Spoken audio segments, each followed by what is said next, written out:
할렐루야. 한 주를 시작하는 월요일 아침에 주님과 함께 동행하셔서 믿음으로 승리하시길 바랍니다. 시편과 함께하는 기쁨의 50일을 통하여 세상이 줄 수 없는 최고의 기쁨을 누리시기를 바라오며 우리 모두 다 같이 내가 만민 중에 찬양을 부르시면서 4월 19일 월요일 예배의 자리로 들어갑니다.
4월 19일 월요일 하나님께서 우리들에게 주신 말씀은 시편 48편에서 50편까지의 말씀이 되겠습니다.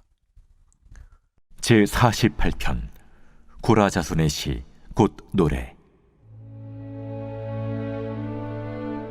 여호와는 위대하시니 우리 하나님의 성 거룩한 산에서 극진히 찬양받으시리로다. 터가 높고 아름다워 온 세계가 즐거워하며 큰 왕의 성 곧 북방에 있는 시온산이 그러하도다. 하나님이 그 여러 궁중에서 자기를 요새로 알리셨도다. 왕들이 모여서 함께 지나갔으며 그들이 보고 놀라고 두려워 빨리 지나갔도다. 거기서 떨림이 그들을 사로잡으니 고통이 해산하는 여인의 고통 같도다. 주께서 동풍으로 다시스의 배를 깨뜨리시도다. 우리가 들은 대로 만군의 여호와의 성 우리 하나님의 성에서 보았나니 하나님이 이를 영원히 견고하게 하시리로다. 하나님이여, 우리가 주의 전 가운데에서 주의 인자하심을 생각하였나이다. 하나님이여, 주의 이름과 같이 찬송도 땅끝까지 미쳤으며 주의 오른손에는 정의가 충만하였나이다. 주의 심판으로 말미암아 시온산은 기뻐하고 유다의 딸들은 즐거워할지어다. 너희는 시온을 돌면서 그곳을 둘러보고 그 망대들을 세어보라. 그의 성벽을 자세히 보고 그의 궁전을 살펴서 후대에 전하라. 이 하나님은 영원히 우리 하나님이시니 그가 우리를 죽을 때까지 인도하시리로다.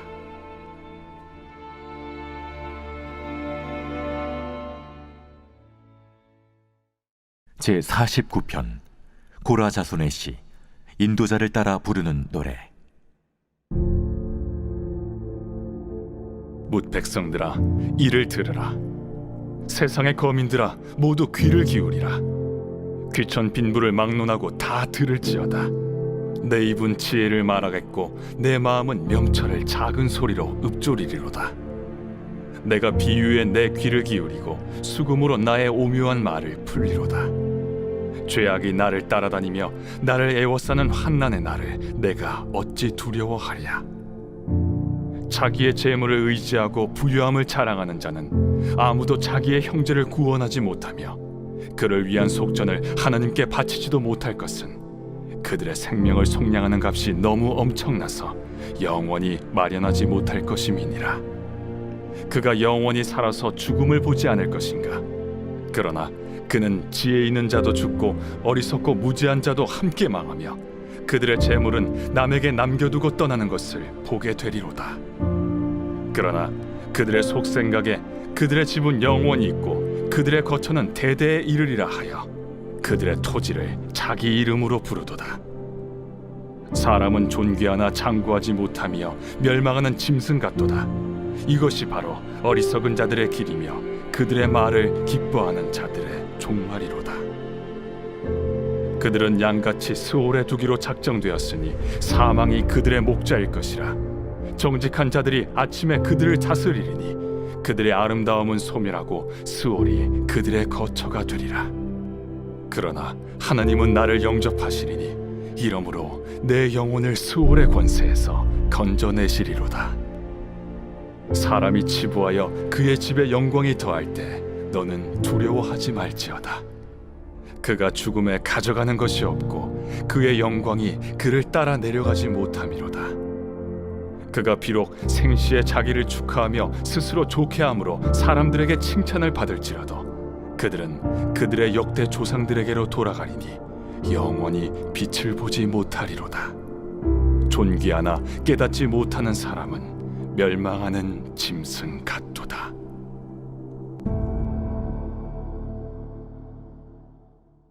제50편 아삽의 시. 전능하시니 여호와 하나님께서 말씀하사 해 돋는 데서부터 지는 데까지 세상을 부르셨도다. 온전히 아름다운 시온에서 하나님이 빛을 비추셨도다. 우리 하나님이 오사 잠잠하지 아니하시니 그 앞에는 삼키는 불이 있고 그 사방에는 광풍이 불리로다.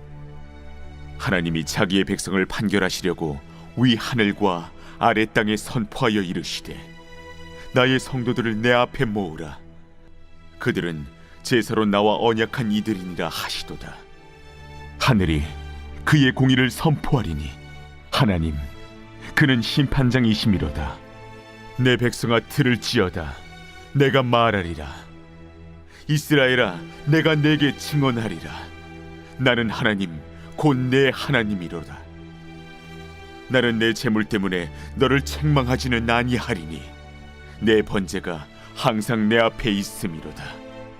내가 내 집에서 수소나 내 우리에서 순념소를 가져가지 아니하리니 이는 삼림의 짐승들과 무산의 가축이 다 내 것이며 산의 모든 새들도 내가 아는 것이며 들의 짐승도 내 것이미로다. 내가 가령 줄여도 내게 이르지 아니할 것은 세계와 거기에 충만한 것이 내 것이미로다. 내가 수소의 고기를 먹으며 염소의 피를 마시겠느냐. 감사로 하나님께 제사를 드리며 지존하신 이에게 내 소원을 갚으며 환난 날에 나를 부르라. 내가 너를 건지리니 내가 나를 영화롭게 하리로다. 악인에게는 하나님이 이르시되 내가 어찌하여 내 율례를 전하며 내 언약을 내 입에 두느냐. 내가 교훈을 미워하고 내 말을 내 뒤로 던지며 도둑을 본즉 그와 연합하고 간음하는 자들과 동료가 되며 내 입을 악에게 내어주고 내 혀로 거짓을 꾸미며 앉아서 내 형제를 공박하며 내 어머니의 아들을 비방하는도다. 내가 이 일을 행하여도 내가 잠잠하였더니 내가 나를 너와 같은 줄로 생각하였도다. 그러나 내가 너를 책망하여 내 죄를 내 눈앞에 낱낱이 드러내리라 하시는도다. 하나님을 잊어버린 너희여 이제 이를 생각하라. 그렇지 아니하면 내가 너희를 찢으리니 건질 자 없으리라. 감사로 제사를 드리는 자가 나를 영화롭게 하나니 그의 행위를 옳게 하는 자에게 내가 하나님의 구원을 보이리라. 오늘 이 아침에 우리는 시편 48편에서 50편까지의 말씀을 읽었습니다. 표제에 나와 있는 것처럼 시편 48편과 49편은 고라 자손의 시이며 시편 50편은 아삽의 시입니다. 여러분, 고라는 어떤 사람이었습니까? 고라는 레이의 증손이며 고앗의 손자입니다. 고라는 다단 온갖 당을 지어 모세와 아론을 거슬러 대적하다가 땅이 갈라져 죽었습니다. 그러나 고라의 자손 중에 죽지 않은 자들이 있었고 이들이 다윗 시대에 다윗을 돕는 용사로 이름을 날렸습니다. 그리고 그들은 성전의 문지기로 봉사하기도 했으며 대부분 성전의 음악을 담당했습니다. 그럼 아삽은 어떤 사람이었습니까? 그는 게르솜 자손 출신의 레인이었으며 저명한 음악가였습니다. 다윗의 임명을 받아 고라의 자손들처럼 성전의 음악을 담당했던 대표적인 사람이었습니다. 고라의 자손들과 아삽은 공통적으로 레인이었으며 성전 찬양단의 일원이었습니다. 그래서 그들의 시를 보면 대부분 공중예배와 찬양에 관한 내용이 많습니다. 그래서 고라 자손이 지은 시편 48편은 시온에 거하시는 여호와의 은혜를 노래하며 찬양하고 있습니다. 그리고 아삽이 지은 시편 50편은 참된 예배가 무엇인지를 교훈하고 있습니다. 고라 자손의 시와 아삽의 시는 대부분 예배와 찬양에 대해서 언급하고 있는데 시편 49편은 유일하게 다른 주제를 언급하고 있습니다. 어떤 내용을 다루고 있냐면 재물을 쫓는 자들의 어리석음을 지적하고 있습니다. 이 시를 읽다 보면 시편이 아니라 한 편의 지에서 잠언이나 전도서를 읽고 있는 것 같은 느낌이 듭니다. 그래서 오늘 저는 평소에 고라 자손과 아삽이 다루었던 내용이 아니라 지혜서와 같은 시편 49편을 통하여 그리스도인들이 가져야 할 물질관, 재물관을 살펴보기를 원합니다. 우리는 국가적으로, 개인적으로 경제, 물질이 최고의 관심인 시대에 살고 있습니다. 코로나로 인해 지금은 전염병에 관심이 쏠리고 있기는 하지만 마음에는 항상 돈과 물질을 염두에 두면서 살아갑니다. 그것은 돈과 물질이 넉넉해야 사는데 별 문제가 없다고 생각하기 때문입니다. 요새 생긴 말 중에 영끌, 비투라는 말이 있습니다. 영끌은 영혼까지 끌어모은다. 비투는 빚내서 투자한다는 말인데 이 두 단어가 이 시대를 표현해주고 있으며 이만큼 살기 힘들다는 것을 또한 반증하고 있는 것 같습니다. 미래의 불안감을 느낀 젊은이들은 합리적으로 정당한 투자를 넘어 탐욕에 사로잡혀 인생 한 방을 노리고 있는 것처럼 보입니다. 한국 자료이기는 하지만 최근 목회 데이터 연구소에 따르면 2030 세대는 72%가 내 인생의 목표는 물질적으로 풍족해 보는 것이다 라고 응답했다고 합니다. 그런데 이와 같은 생각은 교회에서도 만연되어 있습니다. 교회는 풍족하고 풍요로워야 주님의 사업을 잘 감당할 수 있다고 생각합니다. 그런데 중요한 것은 모든 것이 한편으로 치우치면 부작용이 생기기 마련입니다. 재물이 중요한 것은 사실입니다. 하지만 돈의 가치만 중요시하다 보면 생명을 경시하게 됩니다. 그리고 돈 공부에만 몰두해 돈을 최고의 위치에 올려놓으면 돈 위의 것들은 부수적인 것이 되곤 맙니다. 저는 최근에 김승호 회장이 쓴 돈의 속성이란 책을 접하게 되었습니다. 작년 6월에 나온 책인데 벌써 100세를 돌파했다고 하니까 많은 사람들이 이 책을 읽어본 것입니다. 이 책에는 돈의 속성과 부자로 살고 싶은 사람에게 필요한 4가지 능력에 대한 내용을 담고 있습니다. 이 책의 주된 내용은 부자가 되고 싶으면 빨리 부자가 되려고 하면 안 된다. 빨리 부자가 되려는 욕심이 생기면 올바른 판단을 할 수가 없고 마음이 급해 리스크를 살피지 않고 감정에 따라 투자하게 된다. 그래서 실패로 끝나고 만다는 것입니다. 여러분, 공부의 실력도 계단처럼 점진적으로 향상되는 것처럼 부자가 되려면 공부처럼 성실하게 해야 한다는 것입니다. 지금의 근로소득의 소중함을 알고 아끼고 저축하며 투자하면서 이 과정을 계속 반복해야 부자가 된다는 것입니다. 기독교 서적은 아니지만 세상 사람들이 갖고 있는 재물관이 어떠한지를 파악할 수 있는 좋은 자료이기 때문에 기독교인들도 이 책을 읽어보면 좋을 것 같습니다. 자본주의 사회에 태어난 우리는 돈의 속성을 잘 알아야 합니다. 돈을 아끼며 저축하며 투자를 잘 해야 합니다. 분명 우리들에게 필요한 내용이기는 하지만 우리는 이 질문을 깊이 새겨 보아야 합니다. 돈이 우리들에게 잠시 행복을 줄 수 있지만 영원한 행복을 줄 수 있는가라는 질문입니다. 이 질문은 돈이 우리의 내세도 보장해 주는가라는 질문이기도 할 것입니다. 이 질문에 시편 49편은 단호히 노라고 대답해 주고 있습니다. 시편 49편은 재물을 의지하거나 재물이 풍성하여 우쭐대거나 자랑하는 자를 우매한 자로 규정하면서 재물이 사람의 생명을 구원으로 인도할 수 없다고 말해주고 있습니다. 시편 49편 6절과 7절 전반절 말씀을 보시기 바랍니다. 자기의 재물을 의지하고 부유함을 자랑하는 자는 아무도 자기의 형제를 구원하지 못하며. 사실 돈을 많이 가지고 있으면 든든합니다. 먹지 않아도 배가 부르고 입지 않아도 등이 따뜻하게 느껴집니다. 돈만 있으면 웬만한 것은 다 해결이 됩니다. 그러나 돈은 만능이 아닙니다. 돈으로 절대 할 수 없는 것이 있습니다. 그것은 바로 생명을 구하는 일입니다. 돈은 생명을 구하는 일에는 절대 무능력합니다. 돈으로는 다른 모든 것, 사랑까지도 살 수 있지만 생명만큼은 절대로 살 수가 없습니다. 여러분, 우리가 돈과 명예를 잃었으면 조금 잃었다고 말합니다. 그러나 건강을 잃으면 다 잃었다고 말하지요.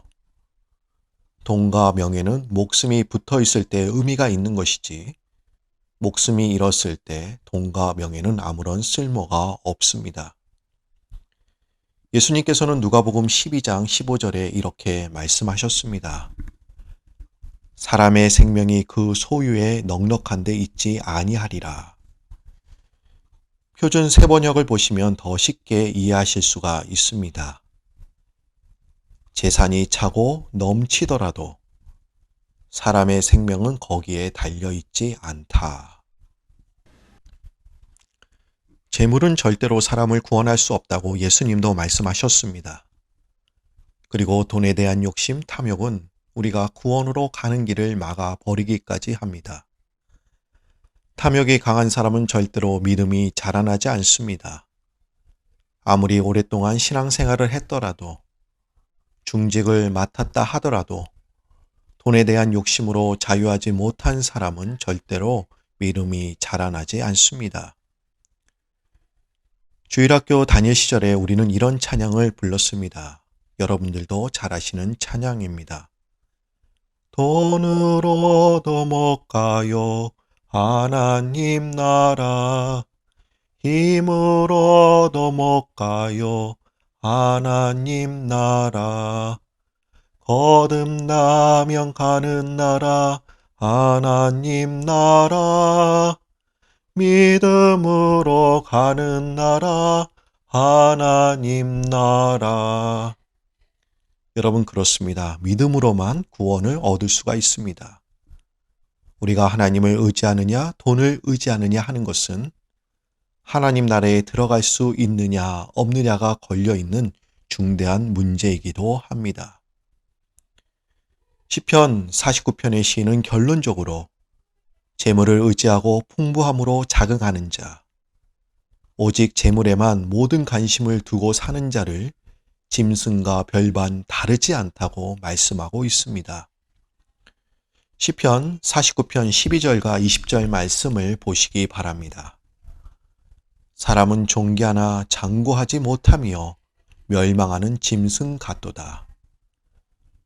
존귀하나 깨닫지 못하는 사람은 멸망하는 짐승 같도다.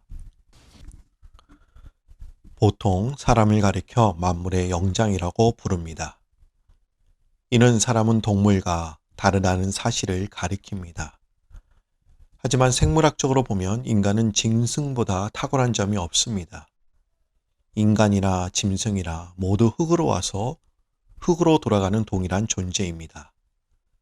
그럼에도 불구하고 인간이 짐승보다 나을 수 있는 것은 인간은 자기가 어디로부터 왔으며 어떻게 살아야 하며 무엇을 위해 살아야 하는지를 알기 때문입니다. 하지만 돈은 우리를 구원할 수 없는데 이 진리를 알지 못하는 자는 짐승과 별반 다르지 않다는 것입니다. 사실 인생의 진리를 깨닫지 못하고 사는 사람은 짐승보다 못한 삶을 사는 경우도 있습니다. 하물며 개도 자기 주인을 물지 않는 법인데 사람은 오직 자기의 탐욕과 이기적인 욕망을 채우기 위하여 자기에게 은혜를 베푼 사람을 무는 일이 있습니다. 이런 사람은 그야말로 짐승보다도 못한 삶을 사는 자들일 것입니다. 여러분, 사람마다 깨닫는 게 다릅니다. 어떤 이는 보기만 해도 깨닫고 또 어떤 이는 듣고 깨닫습니다.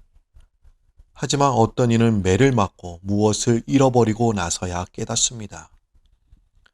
하나님은 우리가 멸망의 자리에 떨어지는 것을 원치 않으십니다. 그래서 깨닫지 못하는 사람들을 향하여 하나님은 계속 강조해서 말씀하고 계십니다. 존귀하나 깨닫지 못하는 사람은 멸망하는 짐승 같도다. 사람은 분명히 존귀한 자이나 인생의 진리, 돈과 재물의 진리를 깨닫지 못하면 짐승과 별반 차이가 없다. 이걸 강조하고 계십니다. 지금 당장 죽을 경우 물질은 나에게 어떠한 것도 해주지 못함을 깨닫고 돈과 재물에 연연하지 않는 인생이 되시길 바랍니다. 나의 생명을 구원할 수 없는 재물을 의지하여 살기보다는 이 재물을 하나님 나라 위해 사용하시는 인생이 되시길 바랍니다. 돈은 우리의 인생에 꼭 필요한 것이기는 하지만 하나님 자리에 대신 돈이 그 자리를 차지하고 있지는 않은지, 돈이 모든 것을 할 수가 없는데 사람의 구원까지 할 수 있다는 착각 속에 살고 있지는 않은지 이 시간 깨닫고 하나님이 우리들에게 주신 재물을 하나님 나라를 위해 귀하게 사용하시는 브라미스 성도님들이 되시길 소망합니다. 자기가 어디로부터 와서 어디로 가며 인생의 목적은 무엇인지, 그리고 재물을 어떻게 사용해야 되는지 잘 알고 있는 분들은 분명히 인생이 존귀해질 것이며 복된 미래가 보장될 줄로 믿습니다. 우리 다 같이 기도드립니다. 하나님 아버지, 오늘 시편의 기자가 시온산에 계신 주님의 위대하심을 찬양하고 고백한 것처럼 그 고백이 우리의 삶의 고백이 되기를 원합니다. 이 고백처럼 한 주간 믿음으로 살게 하시고 주님을 신뢰하며 의지하는 아멘 신앙으로 살아가게 하옵소서. 하나님, 물질은 우리가 살아가는 데 필요한 요소이지만 이것에 마음을 두어 하나님보다 물질이 앞서지 않도록 우리의 마음을 붙잡아 주시고 돈과 물질이 모든 것을 할 수 있다는 망상에서 빠져나오도록 도와주옵소서. 우리는 이 세상의 청지기로서 물질을 잘 관리하고 사용하는 하나님의 뜻에 잘 맞게 사용할 수 있도록 도와주옵소서. 돈은 우리를 구원할 수 없다는 진리와 인생의 진리를 깨닫게 하시고 주님이 주신 가르침과 말씀대로 살아갈 때 우리에게 복된 미래가 보장된다고 말씀하셨사오니 이 말씀을 단단히 붙잡고 살아가게 하옵소서. 기쁨의 50일을 맞이하여 시편의 여정에 계속 참여케 하시고 선하신 하나님의 말씀을 통한 기쁨과 즐거움을 경험케 하옵소서. 이번 한 주간도 성령께서 성령의 불담으로 우리를 지켜 보호하여 주시고 오늘 주신 말씀 감사드리오며 예수님의 이름으로 기도드립니다. 하늘에 계신 우리 아버지여, 이름이 거룩히 여김을 받으시오며 나라 임하옵시며 뜻이 하늘에서 이룬 것 같이 땅에서도 이루어지이다. 오늘날 우리에게 일용할 양식을 주옵시고 우리가 우리에게 죄 지은 자를 사하여 준 것 같이 우리 죄를 사하여 주옵시고 우리를 시험에 들게 하지 마옵시고 다만 악에서 구하옵소서. 대개 나라와 권세와 영광이 아버지께 영원히 있사옵나이다. 아멘. 오늘 주신 시편의 말씀과 미 하나님의 성의 10가지 공동 기도 제목을 갖고 한 마음으로 기도합니다.